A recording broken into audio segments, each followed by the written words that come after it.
you still love it. The early morning quiet, the smell of fresh soil, watching something you planted actually grow. But somewhere along the way, the garden started hitting back. Your knees ache for 2 days after a single afternoon of weeding.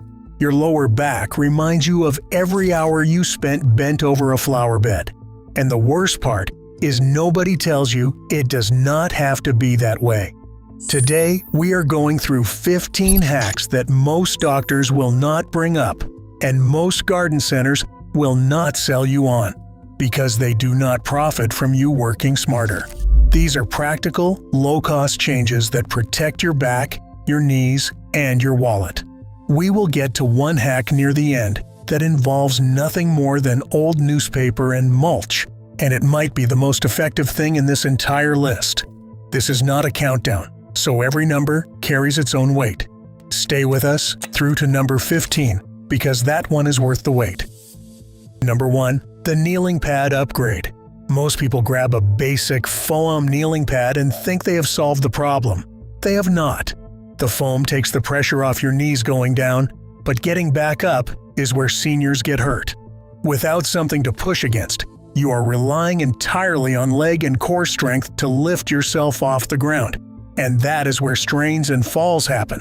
The fix is a dual-handle kneeling bench. It has raised handles on both sides so you can press down to push yourself back up to standing. That mechanical change takes the dangerous part of the movement, the getting up part, and turns it into something controlled and safe. They are widely available, they are not expensive, and your knees and your confidence will both feel the difference. Number 2. Garden in the cool hours. Heat exhaustion is something most active seniors underestimate, especially when they're focused on a task they enjoy. Gardening in the middle of the day, especially in summer, puts real strain on your heart and your joints. Swelling increases in the heat, grip strength drops, and you tire faster, which is when mistakes happen. The simple change is this. Take your gardening outside between 7 and 10 in the morning, or after 4 in the afternoon. The temperature is lower, the sun is less direct, and your body handles the physical work far more easily. If you have flexibility in your day, this one shift costs nothing and protects your cardiovascular system every single time you go out. Number 3. Stretch before you dig. Gardening involves the same muscle groups as physical therapy exercises, so treat it the same way your therapist would. Going straight from sitting at breakfast to crouching in the dirt puts cold, tight muscles under sudden load, and the lower back is almost always the first thing to complain. 2 movements are worth building into a habit. First, a standing cat-cow stretch. Place both hands on a stable surface like a wall or railing and gently arch and round your lower back 10 times. Second, a seated hip flexor stretch. Sit at the edge of a chair, slide one foot back, and hold the gentle pull in the front of your hip for 30 seconds on each side. Both take under 5 minutes total, and they prepare the exact muscles that gardening depends on most. Now that your body is ready, let's talk about the tools most seniors are still using wrong. Number 4. Long-handled tools are non-negotiable. Bending at the waist while holding weight out in front of you is one of the most mechanically stressful positions your spine can be in. Standard-length garden tools, the kind that come in most starter sets, force exactly that posture every time you dig, rake, or hoe.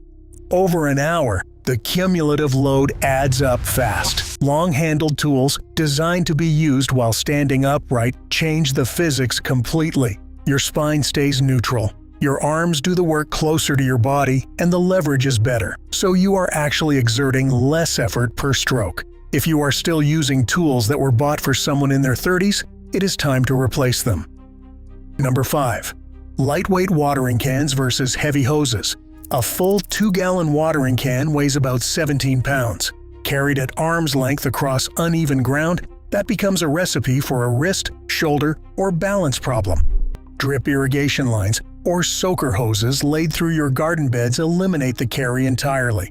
You connect the hose once, the water goes where it needs to go, and you are done. Number 6. The Kneeler Seat Combo Tool.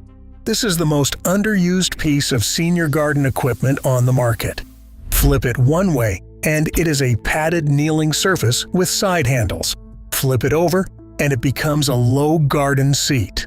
One tool handles 2 of the most physically demanding positions in the garden, and it costs less than a single visit to the chiropractor.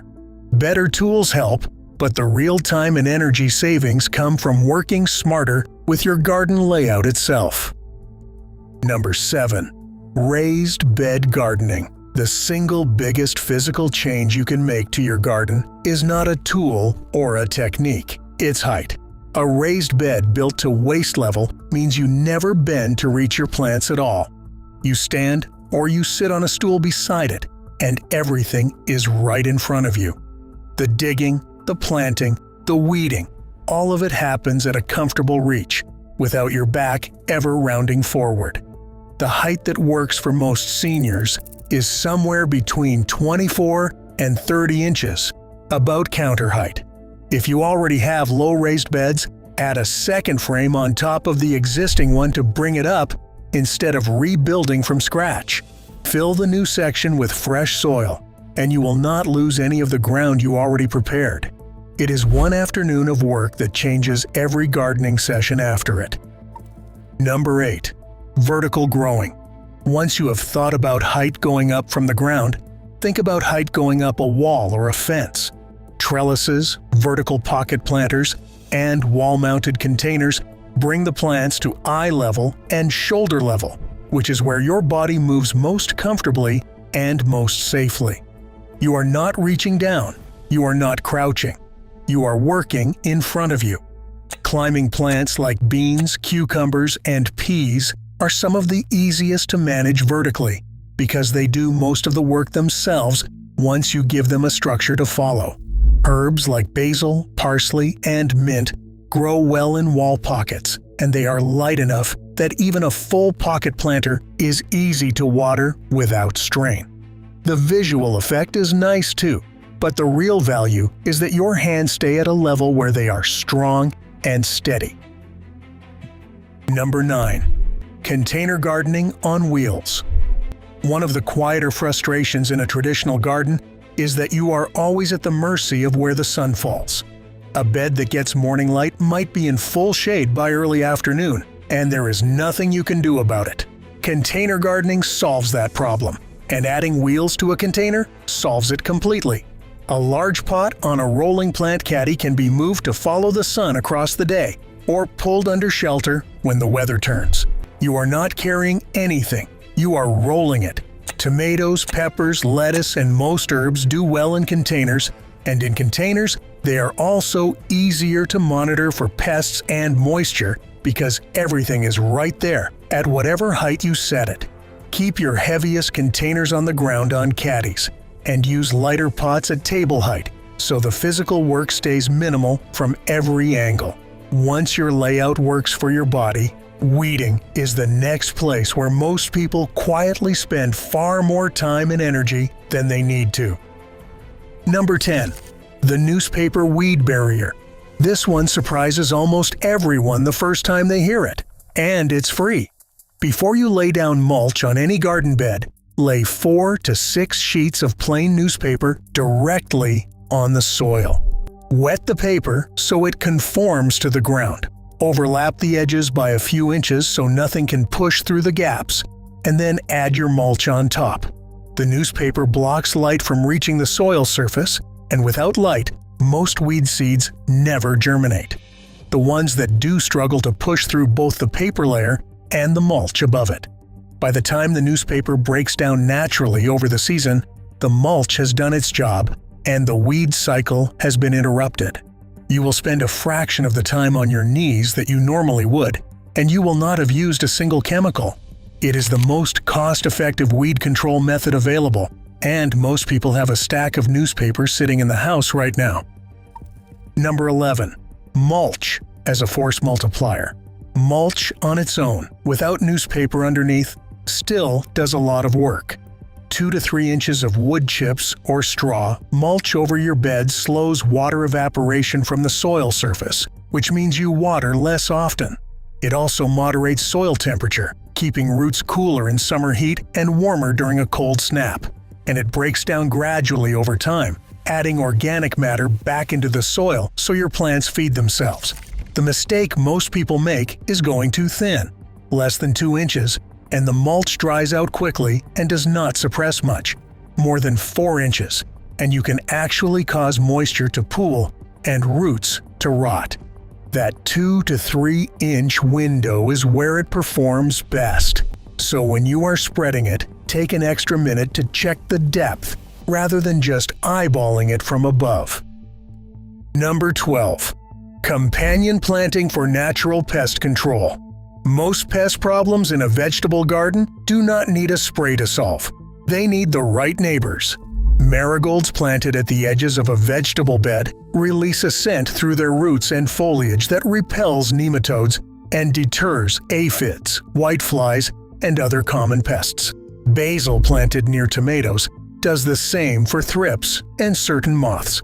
Both plants are easy to grow, low to the ground, and do not require constant attention. They pull double duty, serving as a pest deterrent and as something you can actually use in the kitchen. Watering is where most seniors quietly waste the most time and money, and that is exactly where we are headed next. Number 13. Soaker hoses on a timer. A soaker hose is a porous rubber tube that weeps water slowly along its entire length, right at soil level where roots can actually use it. Lay it through your beds once at the start of the season, cover it lightly with mulch, and connect it to a simple mechanical timer at the spigot.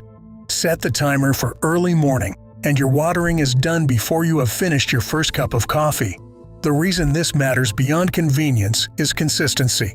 Plants that get water at the same time each day, delivered slowly at the root zone rather than splashed from above, develop stronger, deeper root systems.